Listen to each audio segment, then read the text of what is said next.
You've begun to see the masks.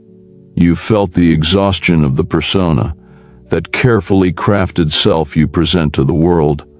You've tasted the bitter truth that the applause you receive for it is hollow, leaving your soul starved. But if you thought peeling back the layers of your persona was the end of the journey to freedom, I must tell you, it's only the beginning. Because beneath the polished facade, in the recesses of your being that you've denied, ignored, and run from your entire life, lies something far more potent, far more influential, your shadow. And Carl Jung, the master cartographer of the human soul, left us with an unequivocal, almost terrifying warning. You will never achieve true freedom, you will never be whole, until you have the courage to turn and face this darkness within. What is this shadow Jung spoke of with such gravity? It's everything you are but don't want to be. It's the repository of all your disowned parts, the anger you were told was unladylike or unmanly, the selfishness you were shamed for, the vulnerability you learned to hide, the inferior traits, the unacceptable desires, the primitive instincts. It's the parts of you that didn't fit the good, acceptable, or lovable image your persona desperately tried to maintain. So you locked them away, deep in the dungeon of your unconscious, hoping they'd disappear. But here's the brutal truth. What you repress does not die. It festers. It grows stronger in the dark. And it doesn't stay locked away. Oh no. Your shadow seeps out. It projects onto others, making you see your own disowned flaws glaringly in the people you despise or judge. It sabotages your best intentions, leading to those inexplicable self-destructive patterns you can't seem to break. It fuels your irrational fears, your sudden rages, your crippling anxieties. You think you're in control? Your shadow is often pulling the strings, making you dance to a tune you don't even realize you're hearing. Have you ever found yourself disproportionately angry at someone for a minor offense? Or inexplicably drawn to relationships that are clearly bad for you? Have you ever said or done something only to think later, that wasn't me? That, my friend, is often the shadow at play. It's the uninvited guest at every party, the silent saboteur in every dream. And the more you ignore it, the more power it accumulates. The more it dictates your life from behind the scenes, turning your quest for freedom into a recurring nightmare. You're running from something, but you can't see it because you're running from a part of yourself. Jung didn't present the shadow as an enemy to be vanquished. That's a common and dangerous misunderstanding. He saw it as an integral, unavoidable part of being human. His revolutionary insight was that true psychological health and wholeness, what he called individuation, comes not from eradicating the shadow, but from integrating it. This means consciously acknowledging, understanding, and ultimately accepting these disowned parts of yourself. Everyone carries a shadow, Jung wrote, and the less it is embodied in the individual's conscious life, the blacker and denser it is. He warned that there is no coming to consciousness without pain, and confronting your shadow is painful. It means looking at the aspects of yourself you find shameful, ugly, or terrifying. It means admitting that you too are capable of cruelty, deceit, pettiness, all the things you so readily condemn in others. Why is this so crucial for freedom? Because as long as these parts remain unconscious and unacknowledged, they control you. They operate autonomously, projecting outwards, creating conflict, and keeping you trapped in reactive patterns. You cannot be free if you are a puppet to your own unexamined darkness. Freedom requires self-awareness, and self-awareness demands that you look into the abyss of your own being. Think of it like this. Your persona is the brightly lit stage where you perform for the world. Your shadow is everything happening backstage, in the dark, often chaotic and messy. If you only ever pay attention to the stage, you're missing half the show. And the backstage crew is probably wreaking havoc on your performance without you even knowing it. An unintegrated shadow doesn't just cause personal turmoil. It has devastating consequences for your relationships and your life trajectory. Projection. This is perhaps the shadow's most common and insidious manifestation. When you refuse to see a certain trait in yourself, e.g., anger, envy, insecurity, you will invariably project it onto others. You'll find yourself surrounded by angry people or envious colleagues or insecure partners, never realizing that you're seeing a reflection of your own disowned self. This leads to constant conflict, misunderstanding, and broken relationships. Because you're not reacting to the other person, you're reacting to your own shadow staring back at you. How many times have you judged someone harshly, only to later realize you were guilty of the very same thing or feared it in yourself? Self-sabotage. Your shadow, hungry for expression, will find ways to undermine your conscious goals. You want success, but you keep procrastinating. You want a healthy relationship, but you keep choosing partners who mistreat you. You want peace, but you find yourself drawn to drama. This isn't bad luck. It's often your unacknowledged shadow parts creating the very outcomes you consciously dread. Perhaps because A, part of you feels unworthy of success, love, or peace, or because those shadow desires haven't been given a healthy outlet. Moral superiority and hypocrisy. The person most vocally condemning a particular sin is often the one struggling most intensely with that very temptation in their own shadow. By fiercely attacking it in others, they attempt to deny its existence within themselves. This leads to a rigid, judgmental, and ultimately inauthentic way of being. You see this everywhere. The moral crusader with a hidden dark side.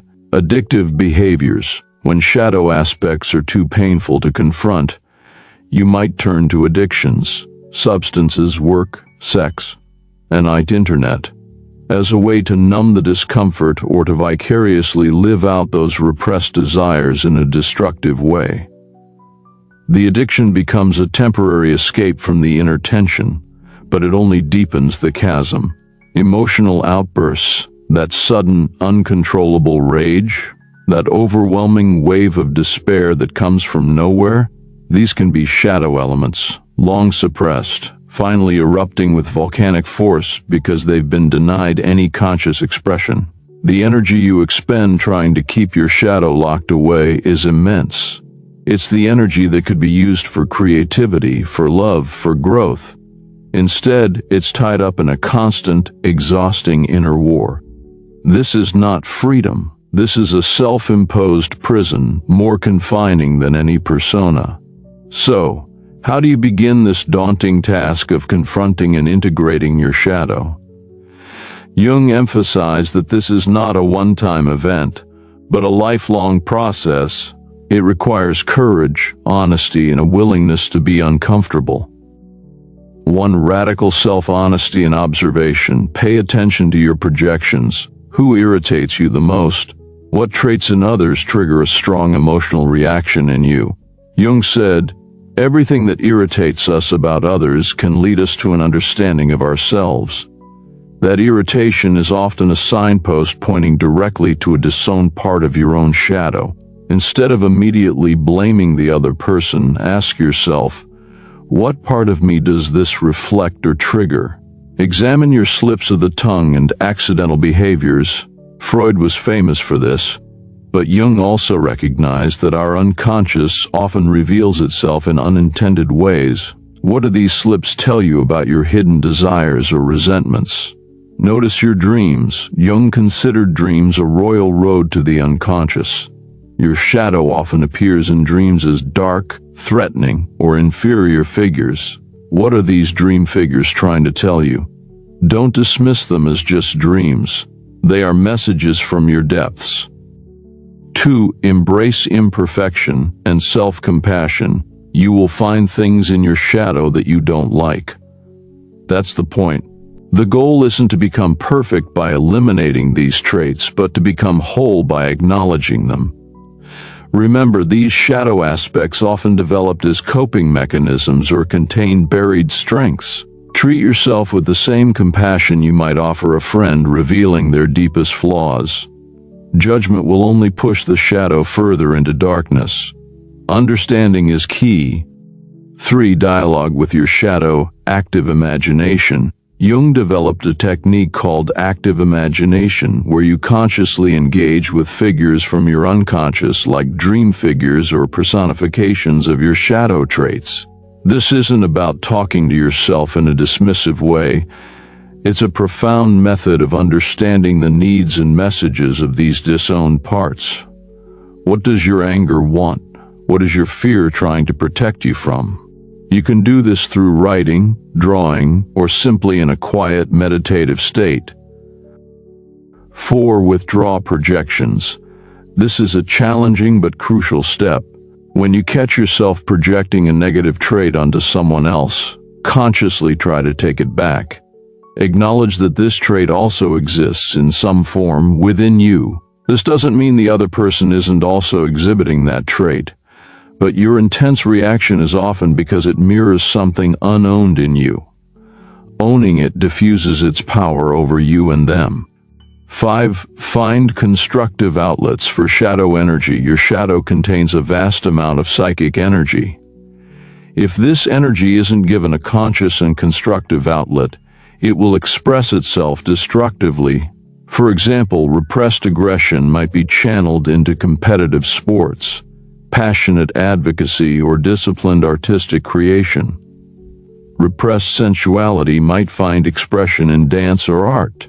The key is to find ways to transform this raw energy, not to obliterate it. Jung spoke of the gold in the shadow.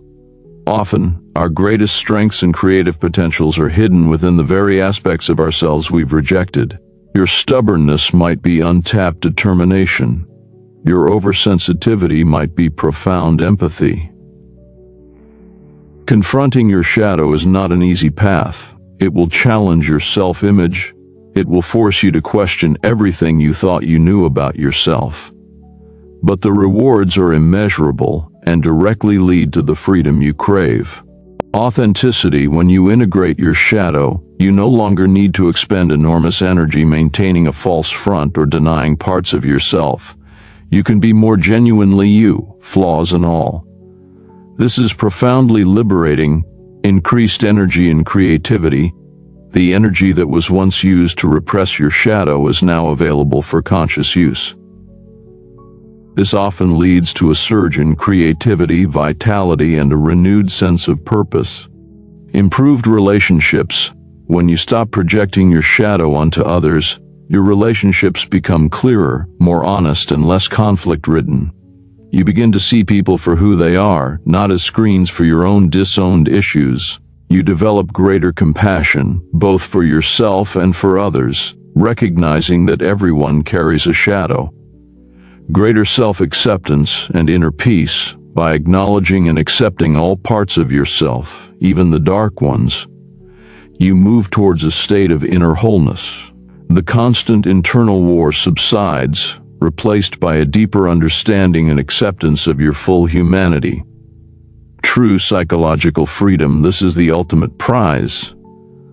When you are no longer unconsciously driven by your repressed shadow, you gain a new level of choice and agency in your life.